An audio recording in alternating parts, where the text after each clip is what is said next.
I like salad. Do you like salad?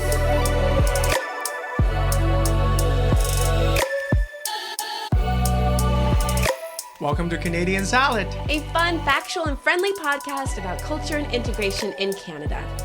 I'm one of your hosts. I'm Ho Shen Ho from China, currently living in Vancouver, unceded territory of Musqueam, Squamish, and Tsleil-Waututh nations.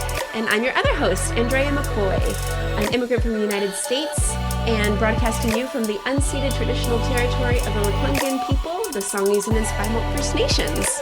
And you're listening to Canadian Salad. I need to stretch my face too. Oh, I need to stretch Stretching your my face is face. such a good feeling. It makes you look weird, but stretching faces are really good. I don't know about weird. I don't think it makes me look weird because, with this face, nothing can look weird. It is beautifully and angelically good. But when you hit your 40s, things don't look as nice. Although Asian raisin, so I don't. Or what's the Asian don't raisin? Asians you don't say raisin. Yeah, I was trying to, but instead I said you do raisin, but you don't. But when you do raisin, like crusty old white people, we definitely it starts to look sad. But anyway, this episode is not about stretching our face or about raisins or our face looking sad. No. Yes. What is this? What this is what's about? it about? Well, yeah. Today's you're news is not here. about anything. Today's episode is not about anything that rises or raisin. Yes. It's about something that drops, like our faces when we get older. Unless you're on Botox, then, kudos to you, I guess. I guess. We're actually talking quite a serious topic. We're talking about Canada's tougher immigration. Are refugees paying the price? Oh, man. Yeah. We haven't really covered much refugee news or even that particular pathway to come to Canada. It's a very, I'd like to explore more because there's a lot of depth to this. But yeah, we're touching on it, especially with, like you said, the immigration cuts and refugees. Yeah, exactly. Yeah. Definitely really relate to this because this is an article that come out that titled Canada Refugee Claim Drop as Country Issues Fewer Visas. And this is out of Reuters this month. Reuters month. Yeah, quite a couple of days ago. Canada is seeing a significant decline in refugee claims. And there's a huge drop. And we're going to get into the numbers later. And this drop coincided with a reduction in the number of visitor visas issued. The Canadian government is tightening the visa issuance to curb abuse of asylum process and reduce strain on the service. And this has led to fewer visas being granted to nationals from high refugee-sending countries like Bangladesh, Haiti, and Afghanistan. And advocates warn that this kind of crackdown leaves legitimate asylum seekers with limited options.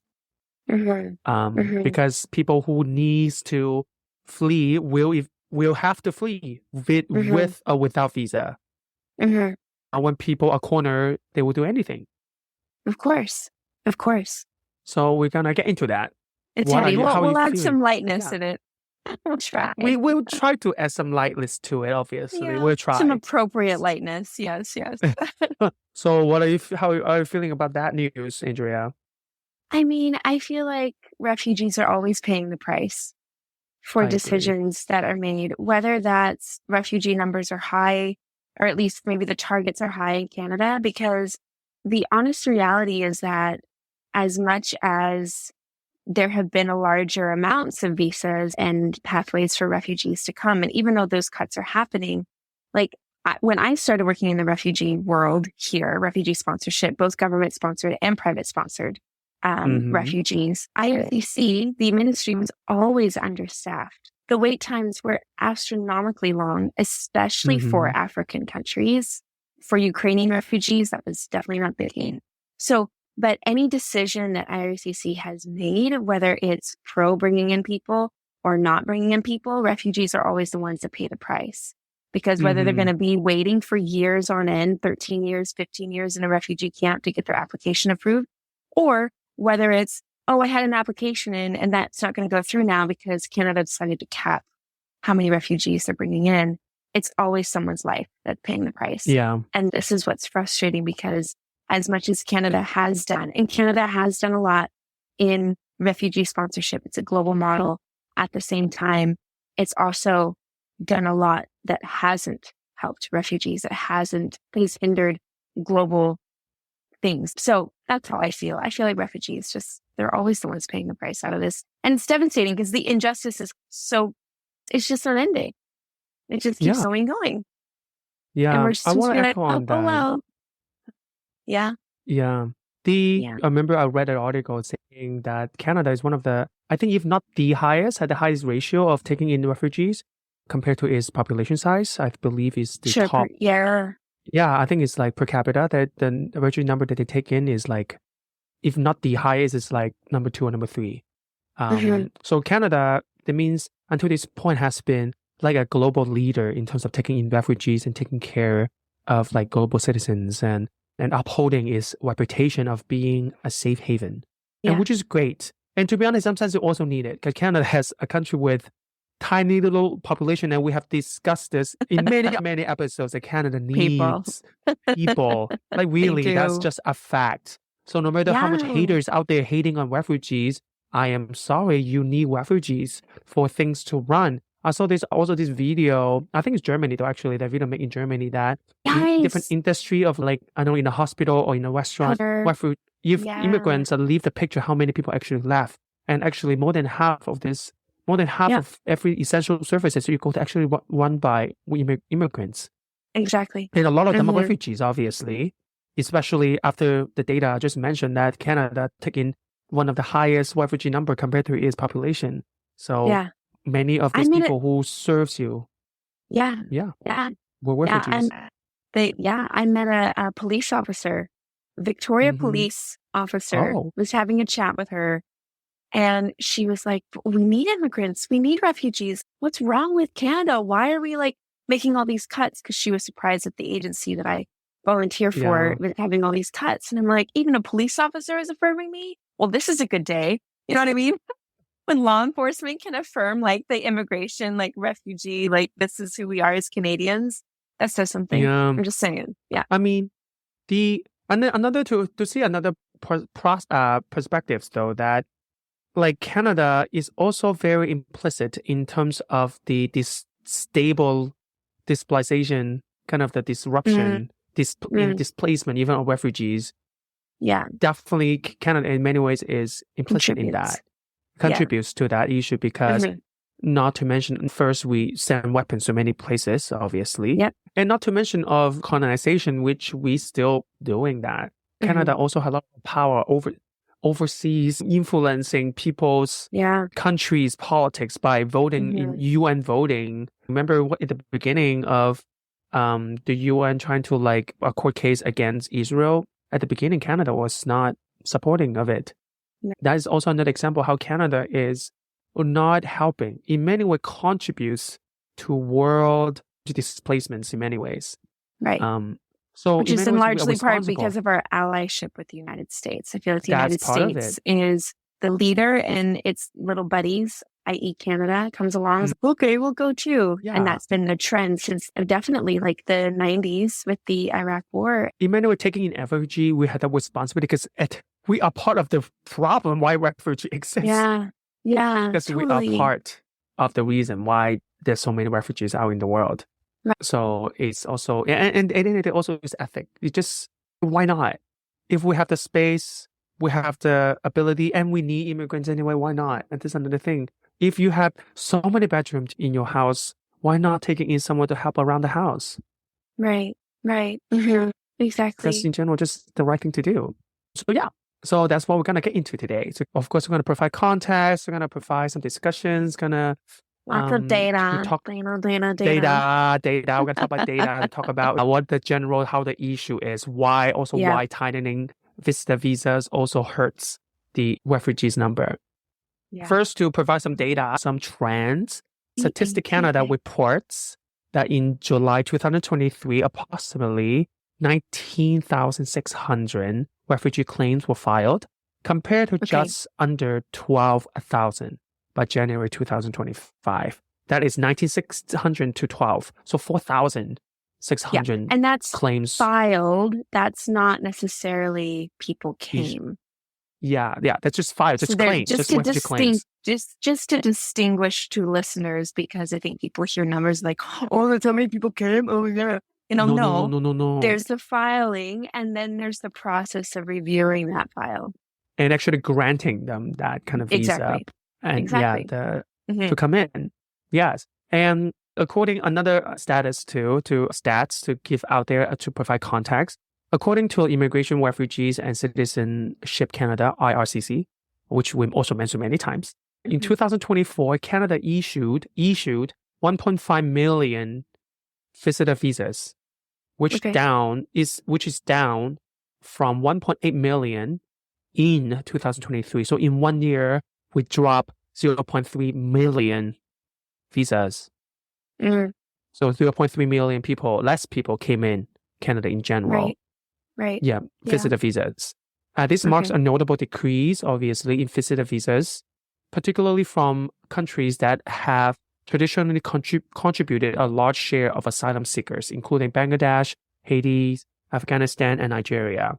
So that 3.3 million visitor visa drop, particularly less from the country I just mentioned. If you consider, as we mentioned before, Canada historically is one of the most welcoming countries to refugees. And we saw like a large influx of asylum seekers in the last decade. But with the new measure in place, such as reduced visitor visa issuance, this has started to slow down. And this reduction in visa has been linked to the Canadian government's goal of preventing individuals from entering the country on student visa only to later claim asylum. So they're very specifically actually on that as well, the Canadian government, because they understand that a lot of people come in with a visitor visa and then claim refugee status. So they're trying to like stop that. Sure. And that enters another kind of knowledge, I think, for a lot of people, that actually a lot of refugee status claims actually claimed when they're in Canada. So many people, especially if they're, let's say, experiencing domestic abuse, political abuse, even or being like prosecuted because of their sexuality, religion, war, whatever, a lot of them will, if they have the means, they will apply for visitor visa to come to Canada, and then they apply for a refugee status. Yeah. So that has been like, go on. I was just going to say, if you are outside of Canada, in order to apply for refugee status, you can no longer be living in your home country. Yeah, you have to go somewhere else, yes. Right. So let's say, because I experienced this family, they were living in Lebanon for a while. They were Syrian, and Lebanon got really hostile towards Syrians. And I believe there's still some hostility there, but it got really bad probably about 5-6 years ago. And this family didn't know what to do, but they knew how to survive Syria.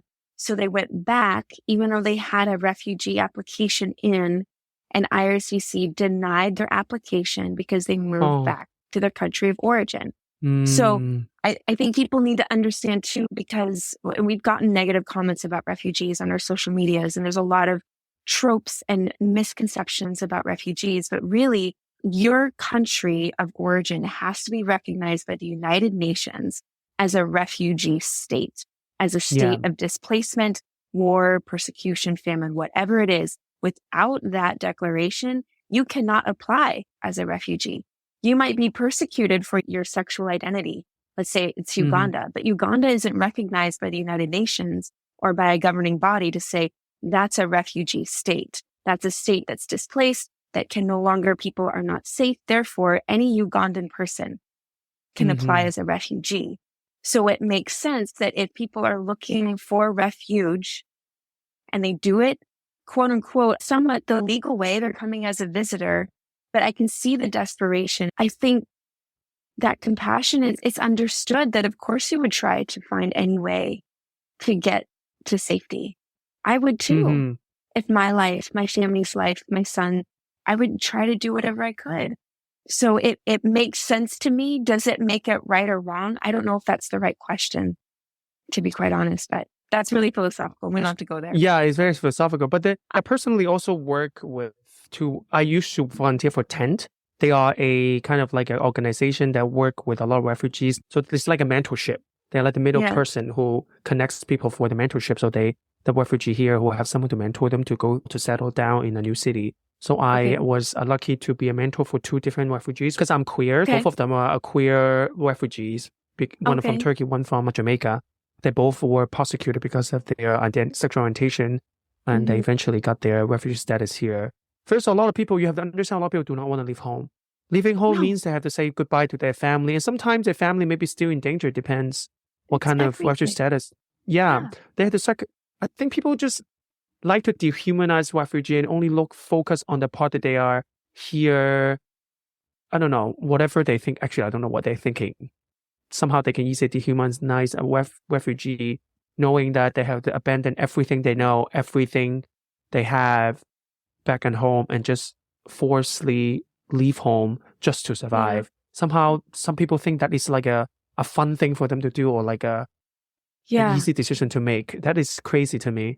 And not to mention that, as you also mentioned, that the refugee status, claiming it or getting granted is such a long, treacherous, sometimes even costly process. Depends where they are. Like it's not, and it's not guaranteed. They can do all of that for nothing, and they have to go back to their country, and then they possibly got killed. Yeah, depends how serious that is going to be. So, please, for whoever listening, you need to really wake up of what refugee actually, like, be realistic of what a refugee is. Rather than just dehumanize them in that way. But that is to say, now that Canada, this reduction in visitor visas, of course, a huge impact to asylum seekers, which are refugees, especially countries like Bangladesh, as you mentioned, Bangladesh, Nigeria, Haiti, and like Afghanistan. All these countries saw like a sharp drop in numbers of people applying to visas for Canada, knowing that Canada tighten its issuance of these visas. For example, data is between 2022 and 2024, the number of Haitians applying for a visitor visa dropped by 30%. Wow. From this one country. Yeah, 30% drop in 2 years. That's a lot. I know. And from this number, for those escaping like war, political unrests, and economic collapse or persecution for sexual orientation, Canada has often been seen as like safe haven, which we mentioned many times. And this tightened visa rules are forcing many, for some of the Haitians, to reconsider their options, with some choosing more dangerous routes. As we mentioned, like if people have to leave, they will leave. They will find any way to leave. People would risk their life to cross the Mediterranean Ocean just to seek a place of safety. And many have died on that ocean. Like the executive director of the FCJ Refugee Center in Toronto, Diana Gallagher, I believe, emphasized that these invisible walls are limiting access to safety for those most in need. People are still coming, but they are now forced into irregular migration, putting themselves at risk. End of quote. And I think that quote is very powerful. They are still coming, no matter how much you tighten the rules or is regulations for granting the visa. Yeah. Or even the recent Trudeau agreement with Biden to secure the border that people fleeing from the States, because the States is not a safe place to be a person of color and an immigrant or a refugee. And this happened during Trump's first presidency, where people were coming up through the border. And I understand when helping can hurt, and if we are inviting people in and then having them live on the streets, that's not right either. But I don't think that you're absolutely right. Just the heavy hand of immigration and knowing what Canada is doing, people are desperate. And people are very honestly, if I was in that position, I would try to find any way until it killed me. Yeah, exactly. And many people already lost their life in the way of seeking refuge, seeking asylum. But so without your rules, people are gonna flee to safety. It's just whether we're humane enough to provide them a safer way to do it. Exactly. That's just what it is. Yes. And to also give everyone a bigger context of like how the world is in terms of the global concept of displacement, how many people actually displaced. The UN Refugee Agency reports state that in 2024, global forced displacement reached over 110 million. Wow. 110 million people. Yeah. The highest number ever recorded, which is not surprised considering there's many war happening right now. The Ukraine, Russia, and Gaza, and Palestine, and Israel, and many in Congo, in Sudan. All of that. Still like Eritrea, Ethiopia, and that's been going on for 15, 20 years. Yeah, still Afghanistan. Exactly. Ukraine There's so many wars still happening. So it's not surprised that this is the highest number ever, which I think, to be honest, I think is probably is underestimation. There's 110 million people. So many are still probably in the way finding refuge. And even though Canada remains a popular destination for refugees, again, because it has its reputations, but it is not alone in terms of tightening its immigration policies. Countries like the US and Australia have also began tightening asylum rules, which, not surprised, consider Trump is in the office, which is making it harder for refugees from conflict zones such as Syria, Afghanistan, and part of Africa to find safety. Yeah. And in fact, more than 70% of these countries with the highest asylum seeker populations has seen a tightening of policy over the past 3 years. I don't know. Reading it just like, ouch. Yeah. Yeah, it's really heavy. It's really heavy that knowing that Canada and all the other two countries, for example, and many other countries too, supposedly target this country that are in conflict so they don't have to take in them, knowing that we can actually help, but we don't. Right. Yeah. Anyway, I know this is a very heavy topic, but I think it's important we talk about it and know the truth of it, that Canada is not always a hero, even though we like to claim ourselves as one. But so sometimes we have to ask ourselves, do we still kind of deserve that reputation of being a safe haven? You know?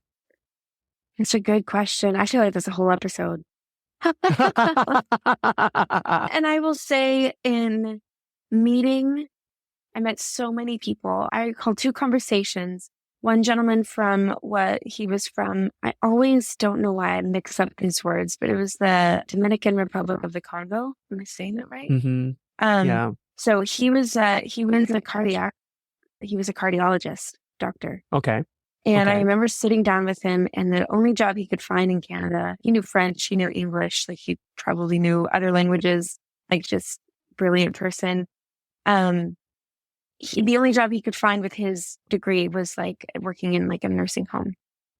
At one point I said, I'm so sorry you can't practice what you enjoy doing. I'm sorry you can't be a doctor to your fullest. He's like, Andrea, I'm safe with my family. If I have to work there, that's where I work. I'm safe though. And that to me is more than any job. Another gentleman that I met from Eritrea, he was an Eritrean refugee. And he said, my first birthday was in Eritrea. My second birthday was in Canada when I came. And there's a perspective that refugees hold where you know what you've come from and you know what you're dealing with. Yes, there's racism. And yes, there's like this like demonization or dehumanization of us, but we're safe. And that's more than anything that we could ever ask for. And for many, that's the bare minimum people are asking. People aren't asking for, to be safe. People aren't saying, well, I want now my flag everywhere and I want all these rights and abilities. It's literally, I just want to be with my family and know that I'm safe. Oh, I know.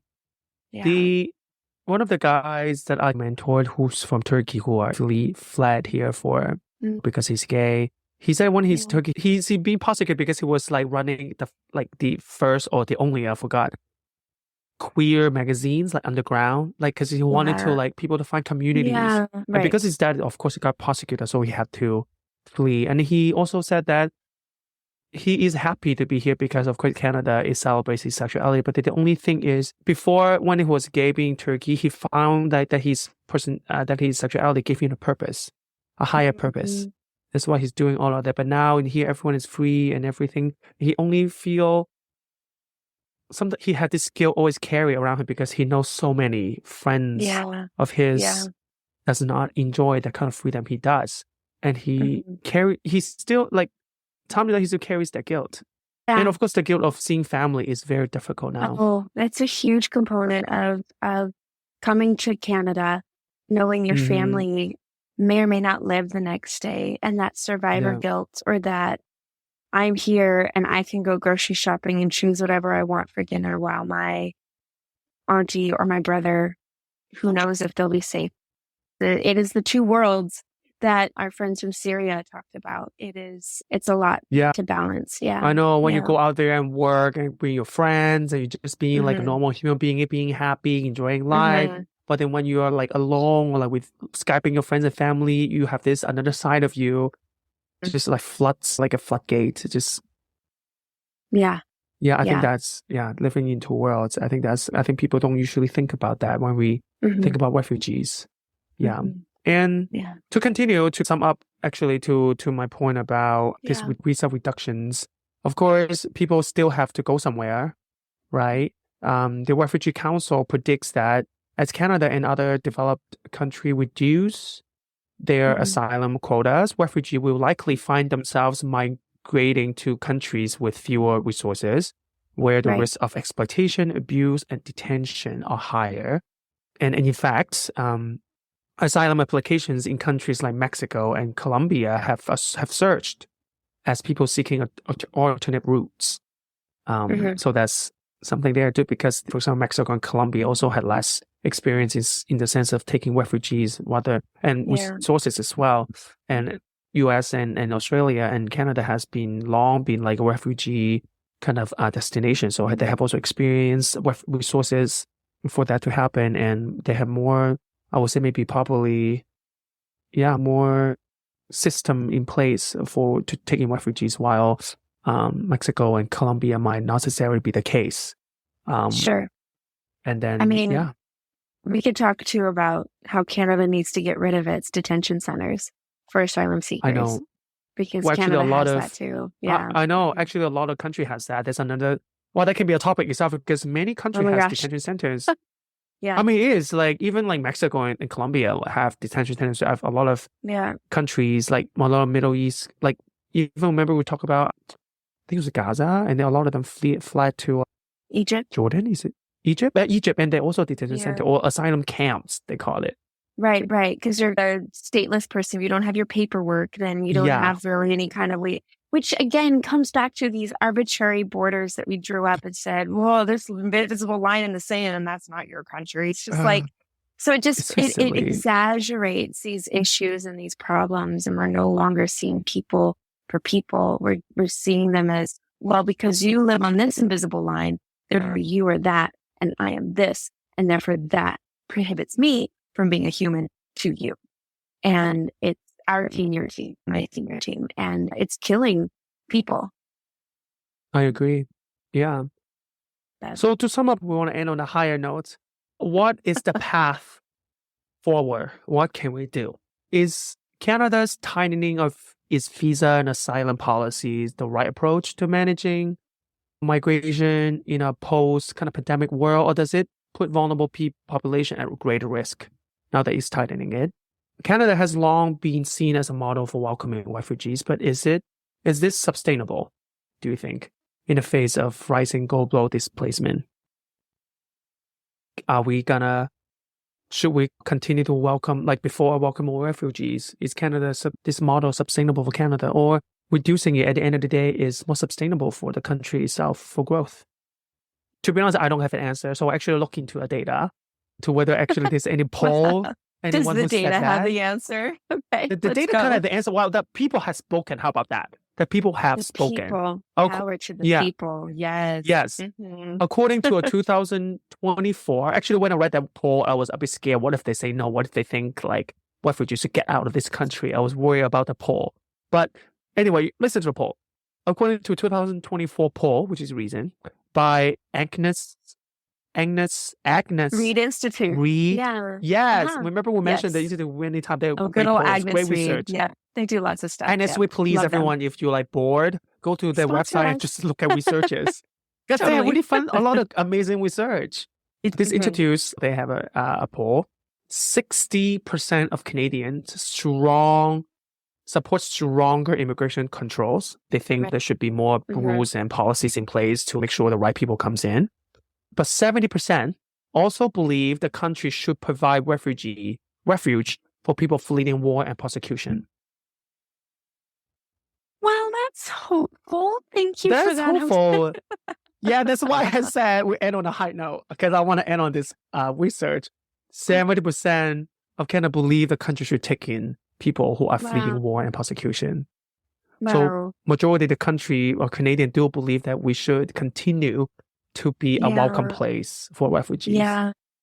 I think that's a larger sentiment that I think we don't hear too often anymore nowadays with everything. I think this poll is yeah. 2024, so it's quite recent. Yeah, it Yeah. is. I mean, when in 2016, again, when we saw that terrible image of Alan Kurdi, that 3-year-old boy, Yeah.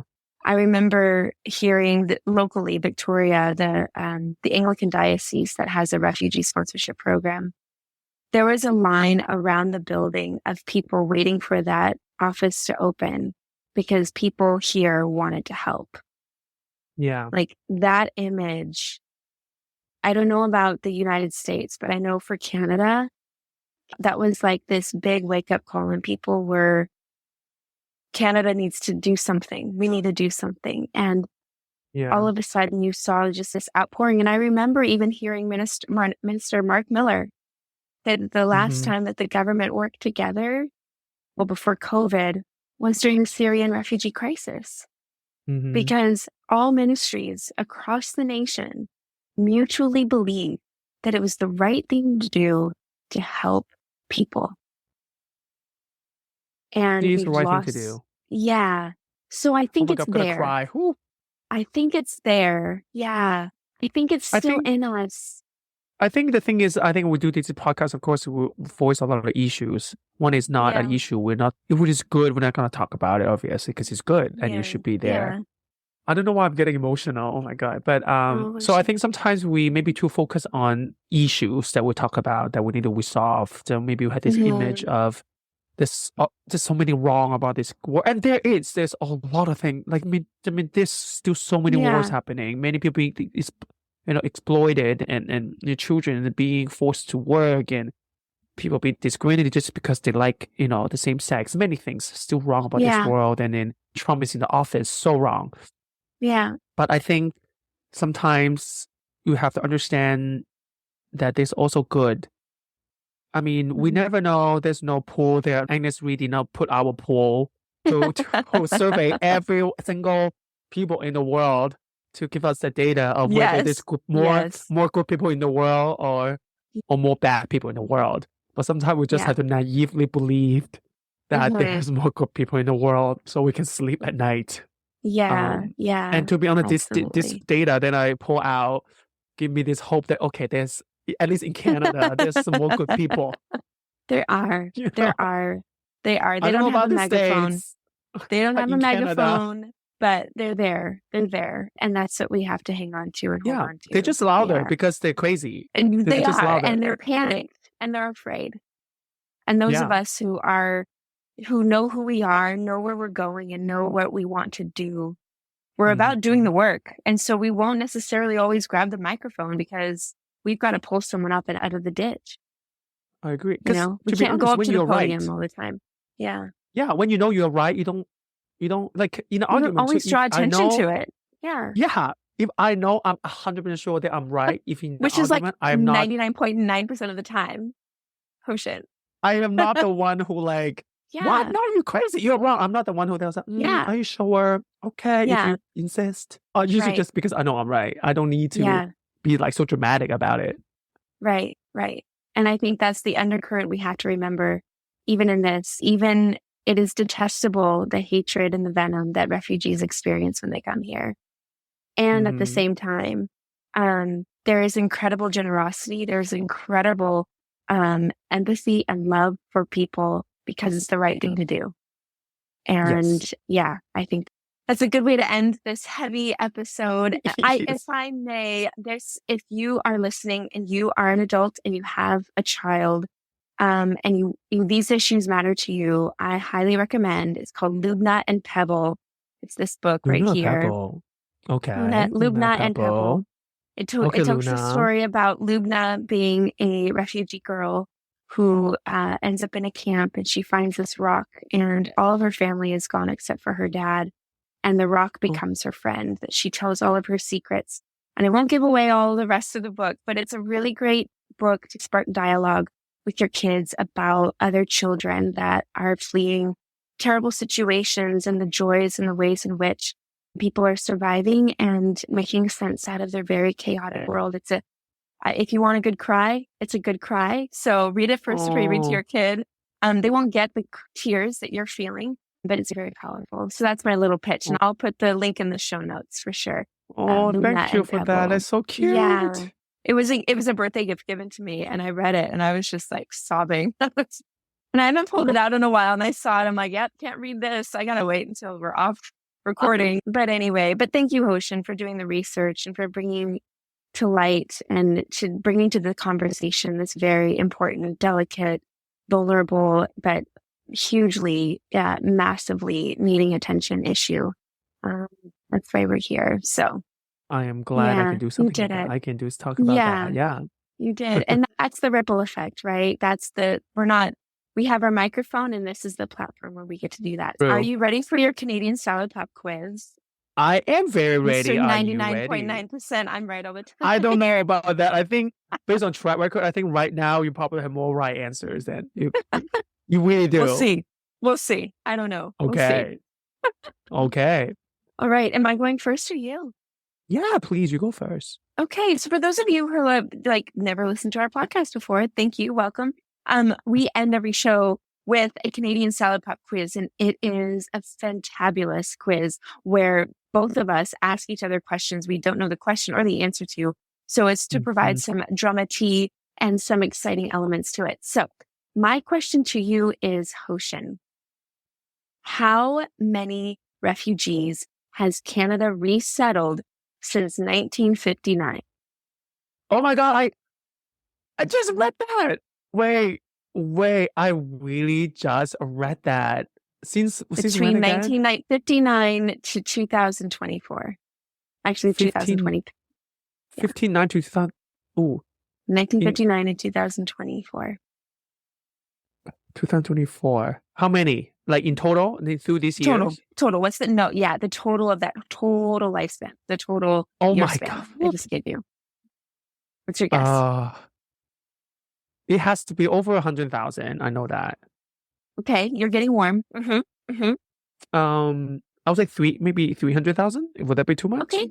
Is that your final answer? Yeah. Okay. Yeah.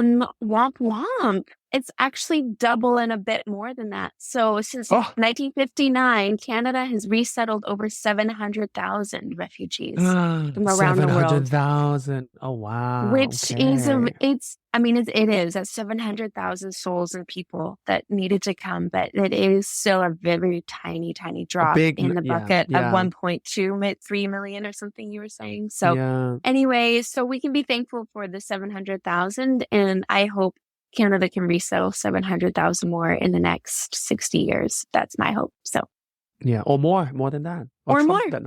Yes, exactly. Or more. Exactly. I mean, we're in Canada now, so maybe. Anyway, maybe we should run for office. Hoshin, I would totally vote for you. PM Ho, that would be amazing. Yes. PM Ho. Maybe. That'd be awesome. PM, hey. Okay. Yeah. All right. My question is slightly, I would say easier, because the answer you kind of always talked about. If you really listen carefully, you probably already get the answer. Okay. Or kind of know the answer. Which country has traditionally been the largest source of refugees seeking asylum in Canada? Which country has been the largest refugee seeking? Yeah. That was the question? Yeah. So seeking asylum in Canada. Yeah, I heard three countries throughout our conversation. Mhm. I would say, is it Afghanistan? No. I am okay. See, I told Okay, you here it is. you've been answering questions with, Thank you. Thank you. you know, the right Yes. answers. Okay, Yes. work. Yes. Work, Work. work, work. I Yes. mean, this was my wheelhouse for like 6 solid years. So it's like these Refugees, yeah. old cogs and wheels are rolling back. I'm like, oh yeah, I remember this. And there's a UNHCR guy I met, I forget his name, Michael something. He's Canada's UNHCR representative. And I Okay. met him in person and I saw him last year in Ottawa and I was like, Michael, buddy, how are you? Anyway, he looks just as tired as he did 6 years ago. But anyway, people are still doing the work. That's what I'm trying to say. Thanks, Michael. Thanks to everyone. Yeah, thank you. Thank you for keep doing the Yeah. work. Good And job. thank you, Ocean, and thank you for listening. If you want to learn more about Yeah. refugees, you will all these links are going to be on our website. You can learn more. There's some great organizations. I think you mentioned an organization, Yes. the Rainbow Railroad, which is specifically for people fleeing LGBTQ plus people fleeing Canada refugee status. There's also the Canadian Council for Refugees. They are a body that does a lot of advocacy work. So anyway, we'll include all of that. And please join us again next week for a new episode. Follow us on our socials. Do you know what our socials are now, Ocean? Our Do you know what social they are? is Canadian.salad. Well, what platforms are we on? Oh, Instagram and Blue Sky. We And- launched Blue Sky. Yes, TikTok. and we're on TikTok. Yeah. Yeah. I've been kind of lazy on there because of my life. No, it's okay. But anyway, I mean, I but haven't we're done on anything, there. so you can thank find you. us. Yeah. You're welcome. All right, everyone. Have a wonderful night, day, afternoon, evening. Yeah, or Have a good midnight, poop. where I don't know. whenever, Whatever you're doing. yeah, whenever you're listening. You do you. Yes. And thank you so much for listening. We'll talk to you soon. Okay. Talk to you soon. Bye. Bye. Canadian Salad is written and produced in British Columbia, Canada by Hoshin Ho and Andrea McCoy. Theme music is by Naver Avityan from Pixabay.